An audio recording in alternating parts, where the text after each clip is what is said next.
ಅಗ್ರಹಾರ ಜೈಲಿನಲ್ಲಿ ಕೈದಿಗಳಿಗೆ ರಾಜಾತಿಥ್ಯ ಪ್ರಕರಣ ಸಂಬಂಧ ಕಾರಾಗೃಹ ಇಲಾಖೆ ಮಾಧ್ಯಮ ಪ್ರಕಟಣೆ.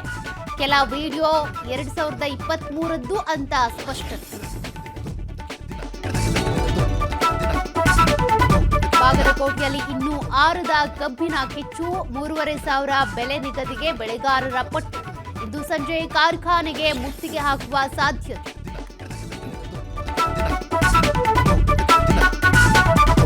ಕಬ್ಬು ಬೆಳೆಗಾರರಿಗೆ ಸಿಹಿ ಸುದ್ದಿ ನೀಡಿದ ಬೆಳಗಾವಿಯ ಕಾರ್ಖಾನೆ. ಟನ್ ಕಬ್ಬಿಗೆ 3,350 ರೂಪಾಯಿ ಘೋಷಣೆ. ಸರ್ಕಾರ ನಿಗದಿ ಮಾಡಿದ್ದಕ್ಕಿಂತಲೂ 50 ರೂಪಾಯಿ ಹೆಚ್ಚಳ. ಅಕ್ರಮ ಗೋ ಹತ್ಯೆ ತಡೆಯಲು ಮಸೀದಿಗೆ ಭೇಟಿ ನೀಡಿ ಜಾಗೃತಿ. ದಕ್ಷಿಣ ಕನ್ನಡ ಪೊಲೀಸರ ನಡೆ ವಿರುದ್ಧ ತೀವ್ರ ಆಕ್ರೋಶ. ಐಜಿಪಿಗೆ ಮುನೀರ್ ಕಾಟಿಪಳ್ಳ ನೇತೃತ್ವದಲ್ಲಿ ದೂರು.